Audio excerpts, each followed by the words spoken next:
হে জগতবাসী, আজ আমি শামীম আলী চিশতি আপনাদের সামনে যে আলোচনাটি নিয়ে আসলাম, সেই আলোচনাটি হলো যে একজন ভক্ত গুরুকে কি বকাই না বকলো। তো একজন গুরু, একজন মুর্শিদকে বকা একজন রাসূলকে বকা সমান, আর রাসূলকে বকা আল্লাহকে বকা।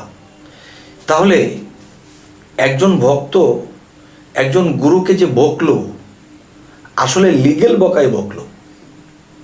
তো লিগেল বকাই যে বকলো, তো আসলে লিগেলটা কীরকম? যেমন একজন মুর্শিদ ধরতে হয়, কোরআন হাদিসে আসছে, ধরেছে। তো সেই ভক্তটি মোটামুটি তার গুরু মুর্শিদকে সেবা ভক্তি মানামানি সব ঠিক আছে। এখন এই ভক্তটি সে বিদেশে চলে যাবে। তো বিদেশে যে চলে যাবে, এখন নিজের মুর্শিদকে না বলে কি এটা যাওয়াটা ঠিক হয়? তখন সে কি করলো, যে বাবা আমি তো আমেরিকা চলে যাব, তো আপনার সাথে দেখা করে যাইতে আসলাম, আমার জন্য দোয়া রাখবেন, আর ঘন্টা 2 টাইম আছে, এর মধ্যে আমাকে এয়ারপোর্টে পৌঁছাতে হবে। তখন বলতেছে, গুরুজি বলতেছে, বাবা বস বস বাবা, তুই বিদেশে চলে যাবি, বস বাবা বস। তখন ভক্তের সাথে তরিকতের বা গভীর কোনো আলোচনা নেই, গুরু এমন কিছু কথা বলতেছে যেই কথাগুলো না বললেও চলে। আর ভক্ত বারবার গড়ি দেখতেছে, কিরে গুরু আমাকে ছাড়ছে না কেন, হুকুম দিচ্ছে না কেন যাওয়ার জন্য, আরে এটা কি? এমন করতে করতে যে এক প্রকার ভক্ত বলল, বাবা আমাকে বিদায় দেন, আমার তো ফ্লাইট আছে, এতটা বাজে আমার ফ্লাইট, আমার যেতে হবে, আমি তো ফেল করব। তখন বলছে, বাবা বস না বাবা, গেলেই তো চলে গেলি, বাবা বস না বাবা বস। তো এরকম করতে করতে ভক্তের ভিতর থেকে রাগের তুফান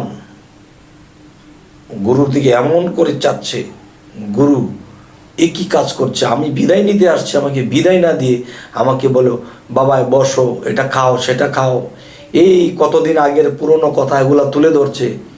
হায় হায়, আমার তো ফ্লাইট পাবো না। তখন যেখানে যাইতে 2 ঘন্টা লাগবে, 1.5 ঘন্টা এখানেই গুরুজি 1.5 ঘন্টা এখানেই নষ্ট করলো। এরপর বলতেছে, বাবা তোর সাথে আমার অনেক কথা বলতে ইচ্ছা করলো, তুই চলে যাবি বাবা?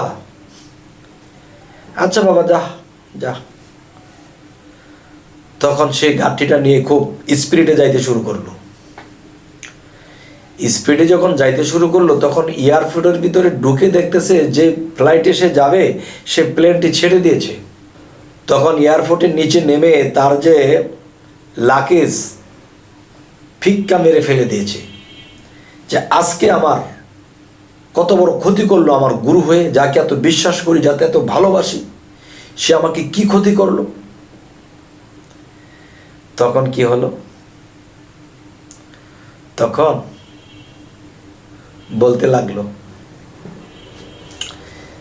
যে সাথের যে মানুষগুলো আছে, থাক রাগ করো না, আজ না পেরেছ 6 মাস পরে আবার যাবে, রাগ করো না, চলো। এদের কথাও মানছে না, রাগ হয়ে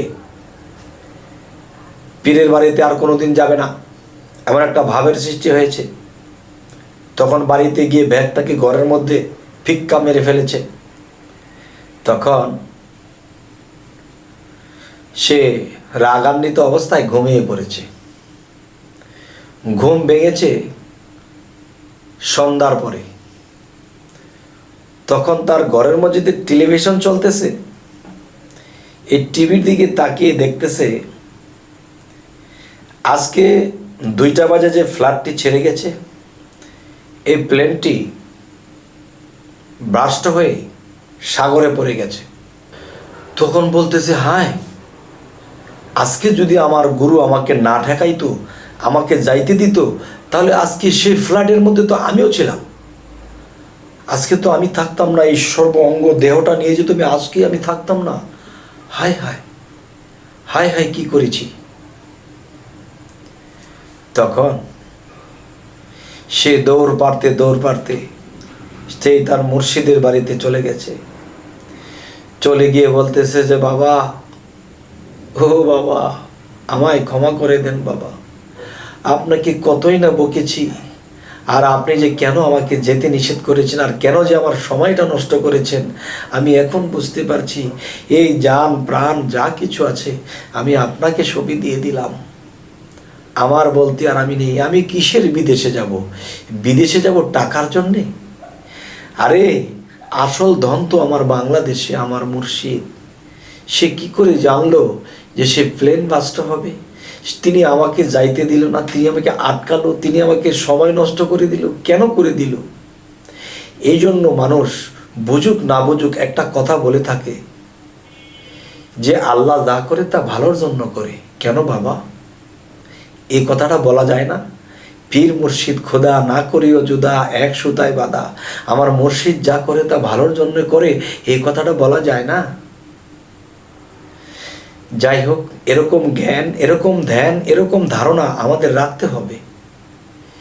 তবে হে জগতবাসী, আজকের এই কথাগুলো বলেই রাখবো। আমাদের চ্যানেলের আলোচনা যদি আপনাদের ভালো লাগে তবে অবশ্যই সাবস্ক্রাইব করুন। পরবর্তীতে আমাদের বাকি ভিডিওগুলো আপনারা পেয়ে যাবেন। তো আজ এ বলেই রাখবো। সকলেই ভালো থাকবেন। আল্লাহ হাফিজ।